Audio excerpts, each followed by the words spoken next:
Proceed with the types of patriotism. So, ano-ano nga ba yung types of patriotism kung paano ini-exercise, ina-apply yung pagiging patriotic ng isang tao, pagiging patriot ng isang tao. So, yung the way na ginagawa niya yung tungkulin niya bilang isang, for example, Filipino. So, kung paano mo yun ipapatupad, paano mo yun i-exercise, ipapractice. Okay. Mayroon tayong extreme patriotism. So, Machiavelli is famous or infamous for teaching princes that human nature being what it is, if they propose to do their job well, they must be willing to break their promises, to deceive, dissemble, and use violence. Okay, dito sa parang extremism, so, if in need daw, if in need, so kapag kailangan mo magsinungaling, kapag kailangan mong pumatay, kailangan mong mag-exert ng violence para ma-maintain yung kabutihan ng pangkalahatan, so gagawin mo. So, sometimes in cruel ways and on a large scale. When political circumstances require such action, this may or may not be relevant to the question of patriotism, depending on just what we take the point of princely rule to be. So, this is an advocate, halimbawa, example natin dun sa mga prince. So, if in case na para sa ikakabuti ng kanilang kaharian, o let us say politically, para sa kabuti ng Pilipinas, so, gagawa tayo ng method o tactics na ikakasira ng isang country na kalaban natin, for example.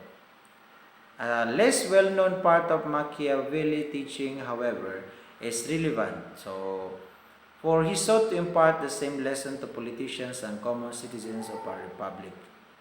Okay, when the safety of one's country wholly depends on the decision to be taken, no attention should be paid either to justice or injustice, to kindness or cruelty. So, yun sabi ko sa inyo kanina. The paramount interest of one's country override any moral consideration with which they might come into conflict. So, yun. This type of patriotism is extreme, but by no means extremely rare. So, maliit lamang ang tsansa na may mga tao na gumagamit ng ganito. Yung magsisinungaling ka, kikitil ka ng buhay para lang yung sa iyong sariling kapakanan. It is adopted much too often by politicians and common citizens alike when their country's major interests are thought to be at stake. So, yun ang sabi natin. So, para mabilis tayo. So, number 2 is robust patriotism. So, from the word robust. In his seminal lecture, is patriotism a virtue? Yung pagiging patriot mo ba ay virtue? So, alas dear MacIntyre contrasts patriotism with the liberal commitment to certain universal values and principles. So,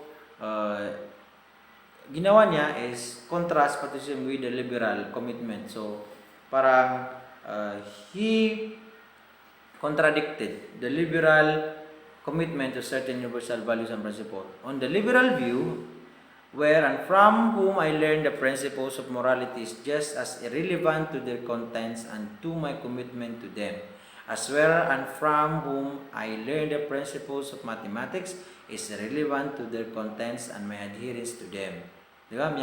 Ang ibig sabihin na ang hirap intindihin kung ikaw yung tao na kung saan at paano ko natutunan ng isang bagay, isang pagiging makatao is just irrelevant to their contents. Di ba? So, yun. For MacIntyre, where and from whom I learned my morality is of decisive importance. So, it depende kung saan ko natutunan. Both for my commitment to it and for its very content. So, nakadepende kung yung natutunan ko ba is apply ko, hindi ko i-apply, di ba? Kung ano ba yung natutunan ko. There is no morality as such. Morality is always the morality of a particular community. So, one can understand and internalize moral rules only in and through the way of life of community. So, maintindihan mo lang ang isang tao, ang isang community kapag pumasok ka sa kanilang shoes o nilagay mo yung sarili mo dun sa kanilang sitwasyon. O kaya, nalaman mo, pinag-aralan mo kung ano yung mga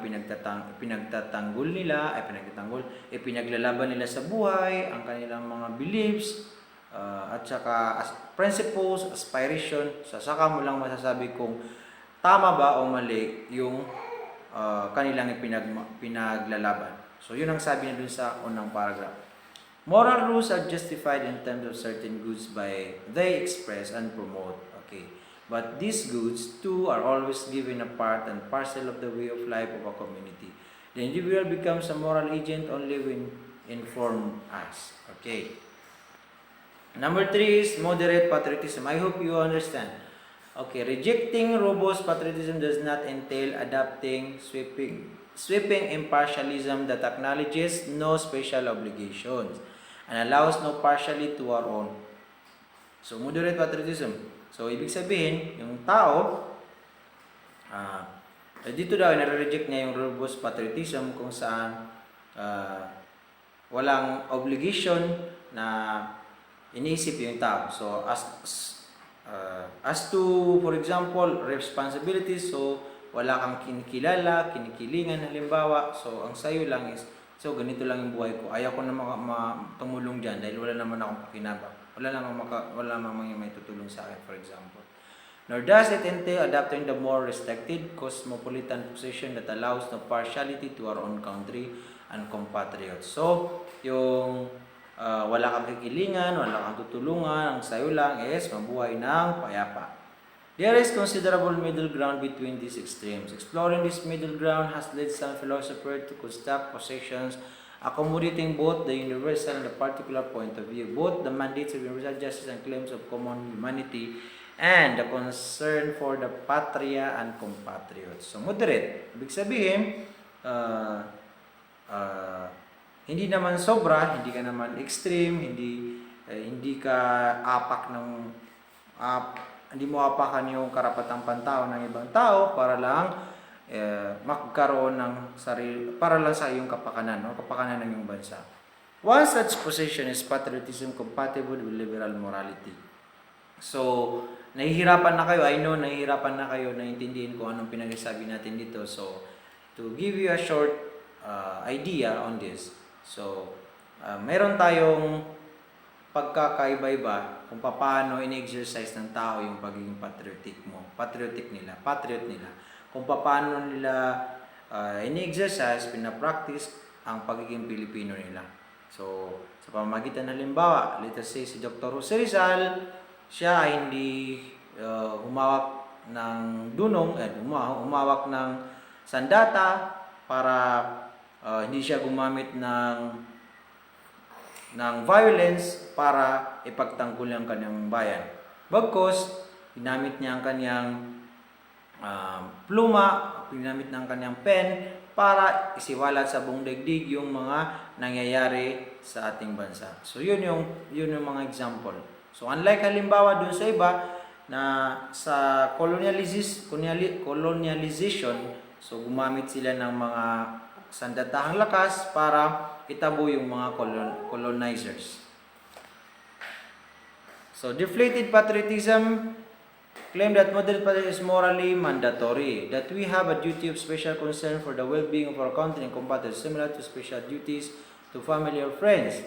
Okay, gratitude is probably the most popular among the grounds adduced for patriotic duty.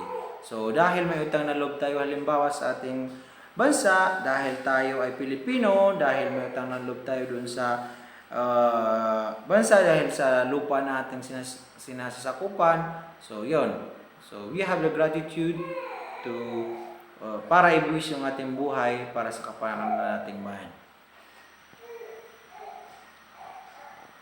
Okay, so maraming salamat and I hope you gain a simple, although napaka-ambiguous yung mga explanation ko, so yun lang yung kaya natin. So I'm hoping that everyone will exert an effort to fully understand what is being taught to you.